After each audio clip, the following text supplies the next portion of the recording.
Opinião Minas de volta. Hoje eu converso com o antropólogo e coordenador do Observatório da Diversidade Cultural, José Márcio Barros. Nós estamos falando sobre o prêmio recebido pelo ODC, pelo tema Mapeamento da Diversidade Cultural, Boas Práticas em torno do Globo. E eu lembro que você pode entrar em contato com a gente, faça críticas, tire dúvidas, dê sugestões. O nosso e-mail, opinião@redeminas.mg.gov.br e o nosso telefone, 3209-0009. Professor, como é que é o trabalho do observatório, que o senhor explicou tão bem no primeiro bloco, no momento atual, e assim num país como o Brasil? Eu digo no momento atual porque hoje a comunicação realmente está globalizada mesmo, né? E o país como o Brasil, que sempre é massacrado culturalmente, né? Especialmente pelo cinema, pela música, americanas, inglesas. O senhor podia falar um pouquinho sobre isso? Uma das questões que motivou a criação, né, da Convenção da Unesco e que motivou a criação também do Observatório da Diversidade Cultural é exatamente os conflitos e as disputas no campo econômico, né? Porque não basta apenas a gente ser a favor da diversidade cultural, né? Isso é pouco. É preciso que a gente tenha ações concretas de políticas públicas que possam fazer com que as trocas culturais sejam equilibradas, porque a questão é essa, né? A questão não é que o cinema americano não é bom. Não, ele é muito bom. O problema é que é desigual a troca, a maneira como esse bom cinema americano, né, chega à maioria dos países do planeta, né? Esse é que é o problema, esse é que é o desafio. Como é que você faz com que as trocas culturais possam ser equilibradas, para que você não trate a economia, por exemplo, da laranja, da banana, dos automóveis, os mesmos critérios que servem aqui para essas mercadorias sirvam também para pensar os bens culturais. Já que o senhor citou o cinema, essa retomada, essa nova força do cinema brasileiro, será que já é, de repente, uma consequência de trabalhos como esses? Parcial, porque qual é o drama hoje vivido, digamos assim, pelo cinema brasileiro? Nós temos hoje boas políticas públicas para a produção, mas você continua não tendo onde divulgar, difundir, veicular aquilo que você produz, né? Então, nós voltamos ao mesmo problema. Por que é necessário esse trabalho de proteger e promover a diversidade cultural? Porque se você deixar que a lógica do mercado resolva isso, né, essa lógica vai tratar o cinema, a literatura, o folclore, o artesanato, todas as expressões artísticas com a mesma lógica do mercado, ou seja, do melhor preço, de quem produz mais. Então, o que isso gera? Gera uma concentração absurda, né, de distribuição dos bens culturais, né, faz com que nós, brasileiros, assistamos muito mais o cinema americano de boa qualidade, mas também a de péssima qualidade, do que os nossos filmes feitos aqui. E o pior do que isso, a gente ainda tem que conviver com a emergência de um preconceito próprio. Nós mesmos temos preconceito ao nosso cinema, né? Então, e se a gente inverter a novela brasileira é reconhecidamente um dos produtos da televisão de maior aceitação internacional, né? Ótimo. Só que essa novela brasileira tem que dar conta da diversidade do povo brasileiro. E nós sabemos, por exemplo, que as novelas brasileiras ainda mantêm um padrão de discriminação racial, de discriminação de gênero, né? Ainda não é capaz de tratar questões hoje que são protegidas politicamente, né, no que se refere ao preconceito racial, ao preconceito de gênero, né? Então, por isso, essa discussão é muito importante, porque o que nós precisamos é transformar a diversidade cultural numa plataforma, vamos dizer assim, para o diálogo, né? Esse é que é o desafio. E existe um mapeamento, reconhecimento, por exemplo, no Brasil, de uma cultura que veio de fora?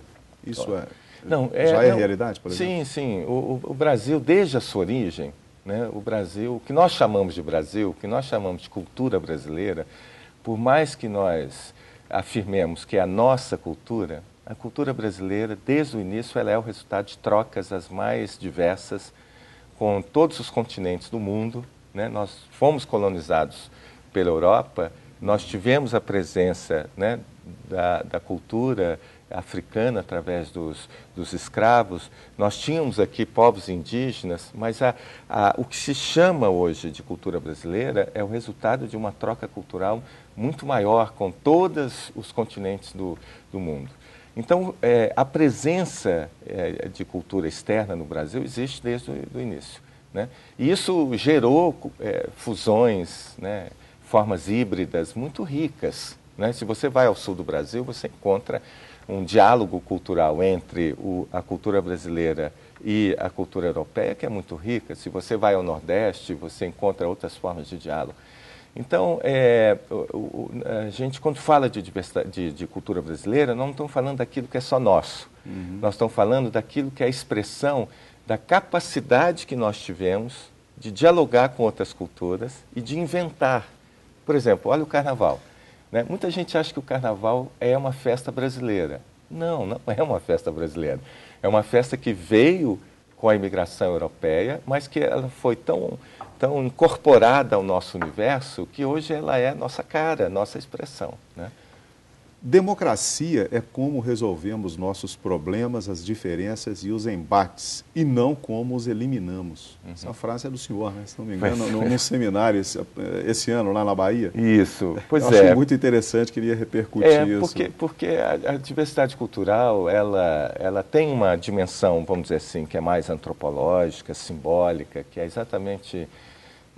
o que é mais rico na condição humana é exatamente que nós não somos iguais, né? Nós temos um equipamento biológico que é o mesmo. O meu corpo, estruturalmente, é o mesmo de um professor na África, de uma pessoa na Ásia, é o mesmo.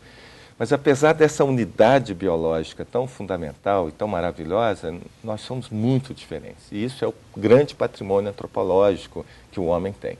Mas, ao mesmo tempo, a diversidade cultural tem uma dimensão que é econômica, que nós estávamos dizendo, né? Nós temos que tomar cuidado com as nossas trocas, né? Por exemplo, aqui a Rede Minas tem uma capacidade de produção local e regional de, sei lá, 12, 15, 20 horas diárias, mas os demais canais não produzem nada localmente, então não expressa a nossa diversidade, a nossa riqueza.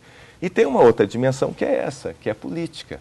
Como é que nós podemos pensar numa sociedade democrática se nós não conseguimos, né, fazer com que as nossas diferenças produzam acordos, entendimentos em função do todo? Então, essa frase que você disse aí é que as diferenças...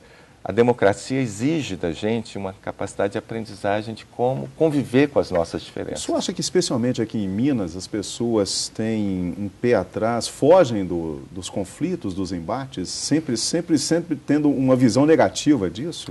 Ou de quem procura isso? Né? Eu acho que nós temos uma visão equivocada, de achar que democracia é a ausência da tensão, do conflito. Não, democracia é exatamente a capacidade que a gente tem de colocar algo maior do que o interesse pessoal, né, na frente dos nossos conflitos. E aqui em Minas, eu acho que nós compartilhamos um imaginário assim, político, que nós trabalhamos em silêncio, que nós, né, não temos embates explícitos, e eu acho que isso prejudica um pouco o avanço efetivo da democratização das instituições. Eu acho que o conflito, quanto mais aberto, né, mais fácil dele ser enfrentado. Quanto mais ele é escondido, dissimulado e negado, mais difícil dele ser enfrentado e superado. E eu acho que aqui em Minas nós incorporamos muito essa imagem de que o mineiro trabalha em silêncio e tal, e acho que isso não ajuda muito. Professor, foi editado agora o Plano Nacional de Cultura, né? Como é que o senhor viu isso? Olha, nós temos hoje uma agenda das políticas públicas no Brasil que é muito complexa, urgente e necessária, né? Porque, como eu disse, não basta apenas a gente dizer que a cultura é um direito, que a diversidade cultural as nossas diferenças culturais são um patrimônio, é preciso ter políticas públicas, né? Nenhum direito é assegurado sem políticas públicas, senão ele não sai do papel, ele fica só na retórica, né, formal, né, da coisa. Então, o Plano Nacional de Cultura, ele compõe um conjunto de ações no Brasil hoje que tentam dar institucionalidade à cultura. Ou seja, o que é isso? É impedir que a cultura seja esse lugar de idas e vindas, de constrói num mandato, destrói no outro. Né? Quer dizer, é dar estabilidade, né? Visibilidade e, mais do que isso, permitir que as 3 esferas de governo, federal, estadual e municipal, e a sociedade civil, possam estabelecer ações permanentes. Né? Porque quando a gente fala de políticas públicas, nós estamos falando de coisas que têm permanência, que vão além dos mandatos. Né? Aquilo que é acordado por todos os setores da sociedade civil e do Estado para ser implementado. Então, o Plano Nacional de Cultura, ele dá estabilidade, ele define prioridades, ele define compromissos. E se somarmos o Plano Nacional de Cultura ao Sistema Nacional de Cultura, né, nós vamos ter o quê? Um conjunto de princípios e um conjunto de instituições, né, que obrigatoriamente terão que trabalhar em conjunto para realizar essas políticas. Um dos objetivos desse plano, que é federal, né, mas não vai obrigar, mas é estimular que estados e municípios também criem cada um o seu plano. Sim, sim, claro. Hoje no Brasil a grande luta, vamos dizer assim, é para que nós tenhamos o Sistema Nacional de Cultura, que articula, né, o governo federal, estadual e municipal, e que cada instância dessa tenha os seus planos de cultura, tenha os seus órgãos gestores de cultura, porque nós ainda temos no Brasil problemas de gestão cultural muito fortes, e que ao mesmo tempo tenha a participação da sociedade civil na forma de conselhos. Então, desse conjunto de ações é que nós vamos poder efetivamente debater como transformar essa riqueza cultural que é o Brasil num instrumento efetivo, primeiro, de democracia real e efetiva, segundo, de desenvolvimento humano, né? Porque acho que isso que é o desafio. Porque mesmo que nós somos tão ricos culturalmente, mas por que essa riqueza cultural convive com tanta pobreza econômica? Né? Esse é o grande desafio que o Observatório procura dar a sua contribuição. Professor, então vamos repetir, observatoriodadiversidade.org.br, não é isso? Eu agradeço muito a participação e dou os parabéns pelo trabalho e pelo reconhecimento. Muito obrigado. Bom dia. Opinião Minas volta para você amanhã, às 10 da manhã. Bom dia, até lá.